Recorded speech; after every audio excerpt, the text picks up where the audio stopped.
Bonjour à tous, j'espère que vous allez tous en bonne santé et bienvenue sur Syllab. Je suis ravie de vous revoir. Donc aujourd'hui, nous avons un nouveau exercice sur les repères dans le plan. Donc on commence après l'intro.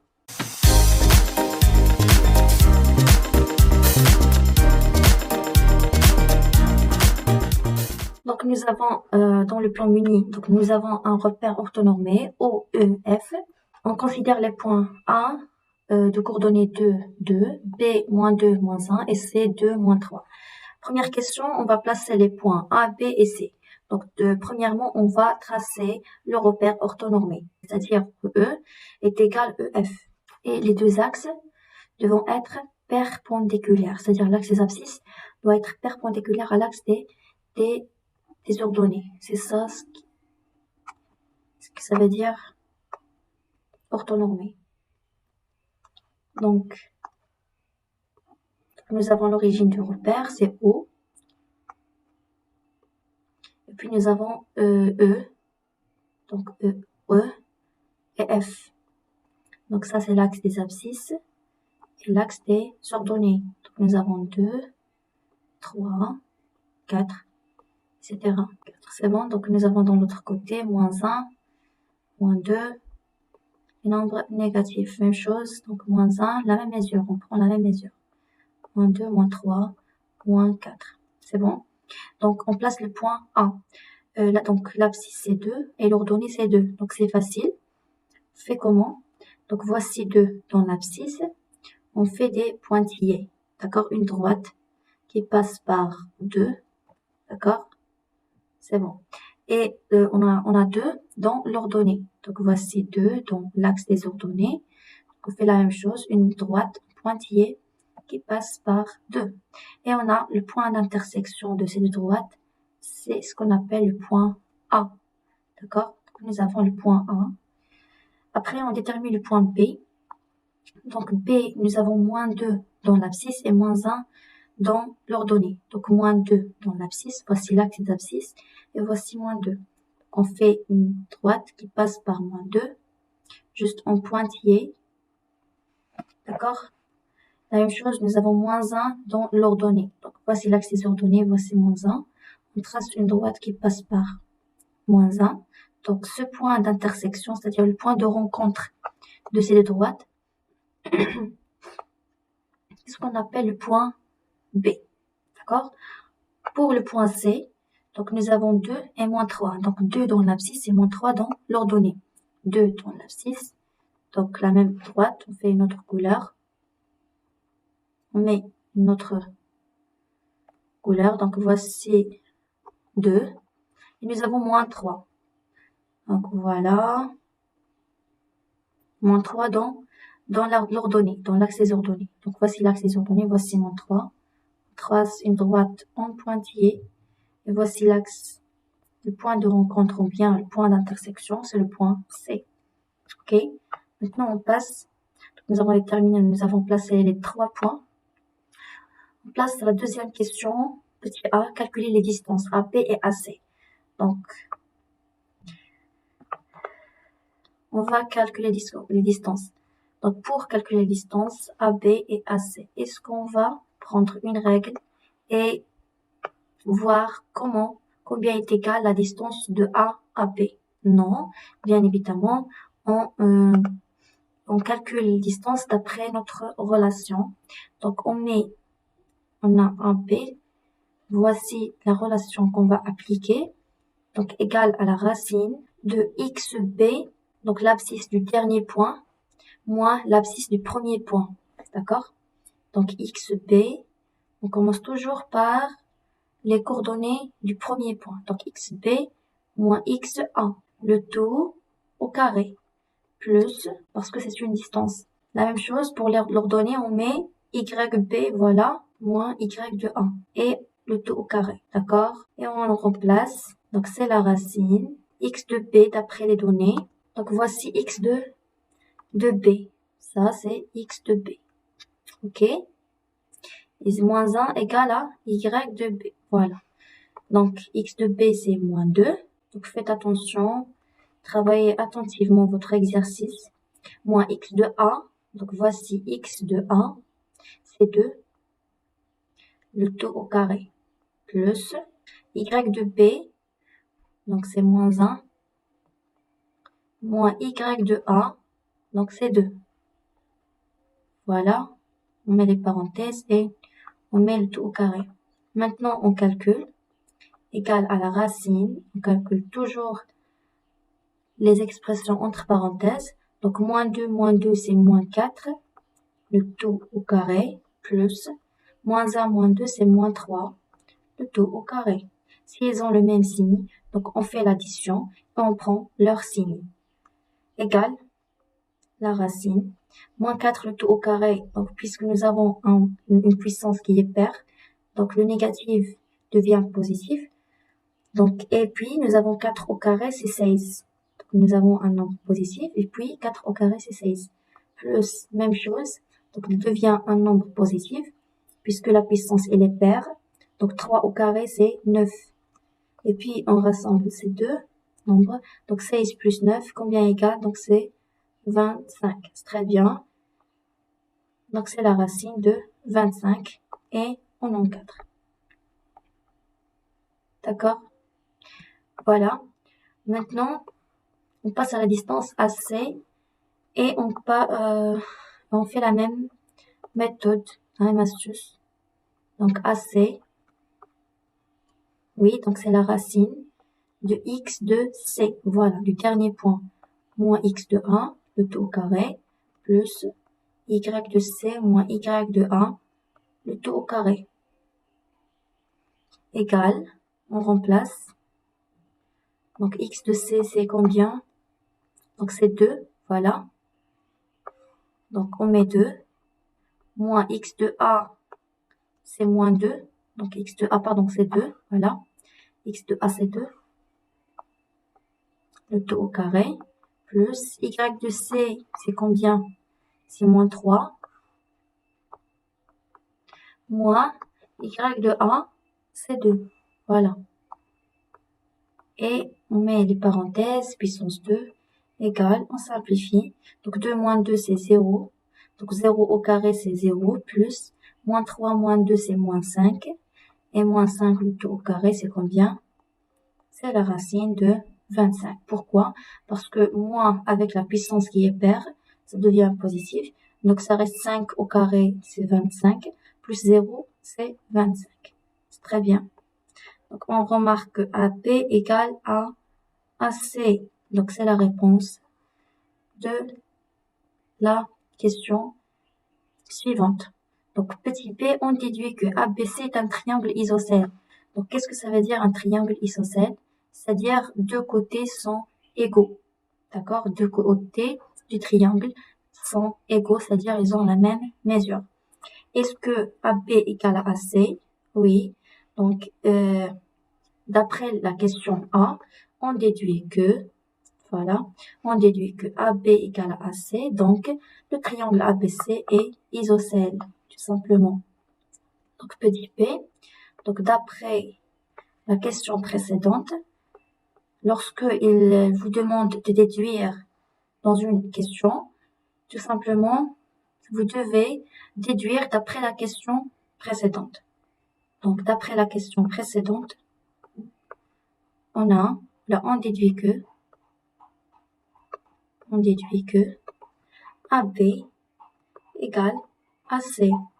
Alors, le triangle ABC ou bien ABC est un triangle isocèle.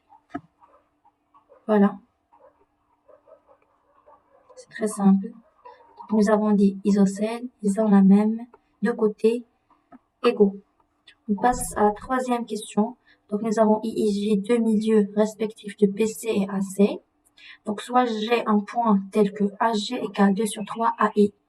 Donc, une égalité. La question, c'est de montrer que les points B, G et J, sont alignés. Donc, ça, c'est aligné. Donc, avant de montrer que ces trois points sont alignés, on va revenir à notre repère et on va essayer de tracer le point G, de placer, le point G d'après notre égalité. Donc, nous avons un G est égal à 2 sur 3 A I. D'accord? Donc, nous avons d'abord I et J, ce sont deux milieux de PC et AC. Donc, I milieu de PC.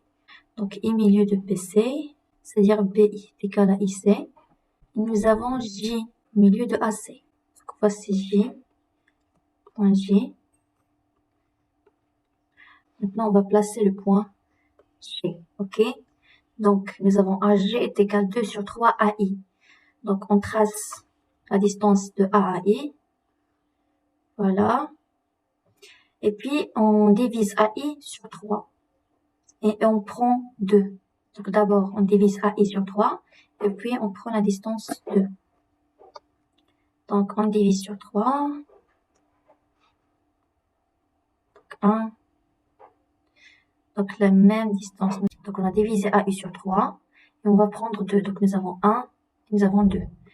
Donc, ce point-là, c'est le point G. J'espère que c'est lisible pour vous. On va zoomer. Donc, c'est le point G.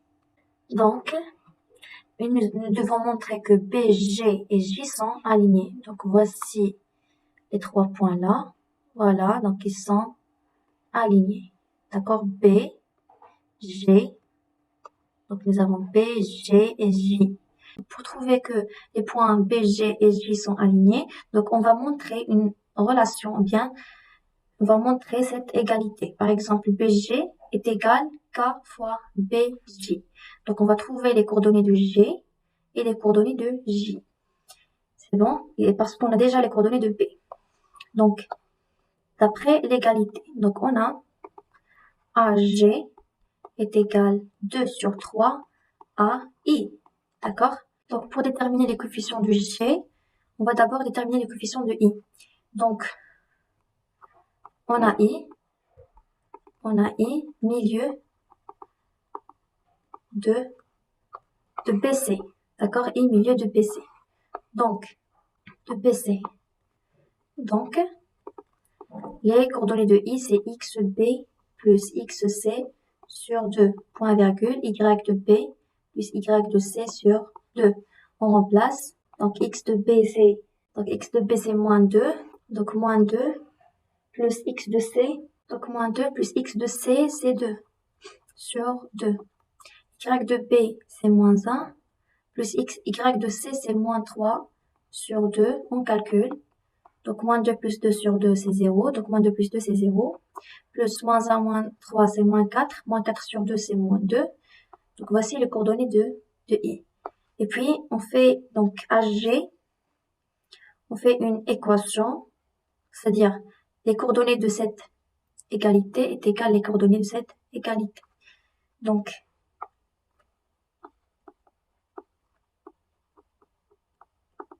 et on a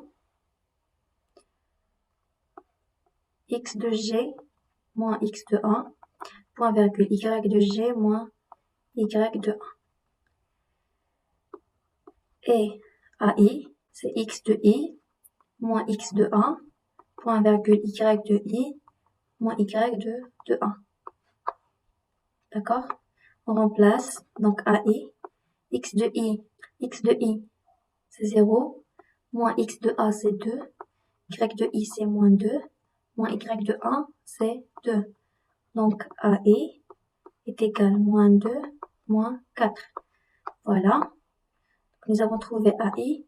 Et puis, on va multiplier AI par 2 sur 3 pour faire une égalité des coordonnées, afin de trouver les coordonnées de G. D'où 2 sur 3 AI. Donc, 2 sur 3 fois moins 2.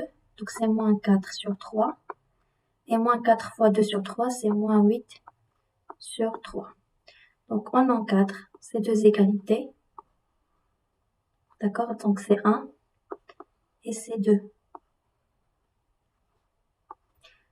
Donc, c'est 1 et 2. Alors, de 1 et 2, on déduit que, bien, on a une équation, c'est-à-dire xg moins xa, les coordonnées de ce vecteur égale les coordonnées de ce vecteur. D'accord? Est égal moins 4 sur 3. Et puis, y de g moins y de 1 égale moins 8 sur 3. Moins 8 sur 3. On remplace donc x de g, donc moins xa. Donc nous avons ici moins 4 sur 3. Moins xa, ça devient plus xa. Et xa, c'est 2, donc plus 2. Y de g égale moins 8 sur 3 plus y de a, c'est-à-dire 2. Y de a égale à 2. On remplace, on simplifie. Moins 4 plus 2 fois 3 plus 6 sur 3. Donc c'est 2 sur 3. Y de g, moins 8 sur 3 plus 2, c'est moins 2 sur 3. Donc les coordonnées de g, c'est 2 sur 3, point virgule, moins 2 sur 3, et on en 4. D'accord? Maintenant, on va faire comment? On va déterminer l'égalité. Donc l'égalité, c'est BG, Donc BG est égal K fois BJ. Donc on va déterminer les coordonnées de J. On revient à la ligne et on a J milieu de AC. D'accord? Donc J, c'est XA plus XC sur 2. YA plus YC sur 2. Donc, on remplace 2 plus XC plus 2 sur 2. Donc 2 moins 3 sur 2. Y de A c'est 2. Y de C c'est moins 3. On calcule 2 plus 2 c'est 4. 4 sur 2 c'est 2. 2 moins 3 c'est moins 1 sur 2. Voici les coordonnées de J. Maintenant, on calcule les coordonnées, on détermine les coordonnées de BG. Donc, BG, c'est x de G moins xB. Point virgule, y de G moins y de B. Donc, ou bien alors, BG, on remplace x de G, c'est 2 sur 3, moins x de B. Moins 2, moins 1. Donc, c'est moins 2. Moins 2, c'est plus 2. Point virgule.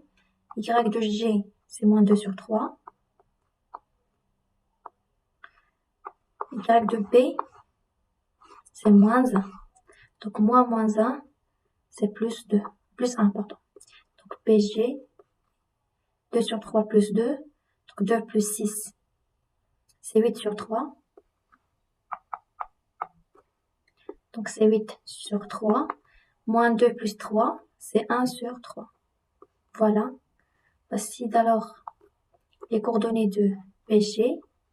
Maintenant, on détermine les coordonnées de BJ. Et on a BJ, c'est x de J moins x de B, y de J moins y de B. On remplace. Donc, x de J moins xB, yj moins yb. Donc, BJ, xj, c'est 2. Moins xb, c'est moins 2. Donc, moins fois moins, c'est plus 2. Y de J, c'est moins 1 sur 2. Moins y de B, c'est moins 1. Donc, moins fois moins, c'est plus 1. On remplace. BJ, 2 plus 2, c'est 4. Moins 1 plus 2, c'est 1 sur 2. Voilà. Maintenant, on va déterminer la relation entre ces deux vecteurs. Donc, BG est égal. Donc, quel est le coefficient qu'on va multiplier par BJ pour donner BG? Donc, nous avons 3. Donc, 1 sur 3. Nous avons 4 ici. Donc, ça doit être 4. D'accord? Donc, nous avons 3 ici. On va multiplier donc pour donner cette égalité. 3, donc nous avons ici 3. 3 fois 1, c'est 3. Nous avons 4. Donc, 4 fois quel nombre pour donner 8? Donc, c'est 2. Donc, 2 fois 4, c'est 8. donc c'est 8 sur 3. Et 2 sur 3 fois 1 sur 2, donc 2 avec 2 ça annule, ça reste 1 sur 3, donc ça donne 1 sur 3. Donc c'est exactement 2 sur 3 fois BJ. D'accord?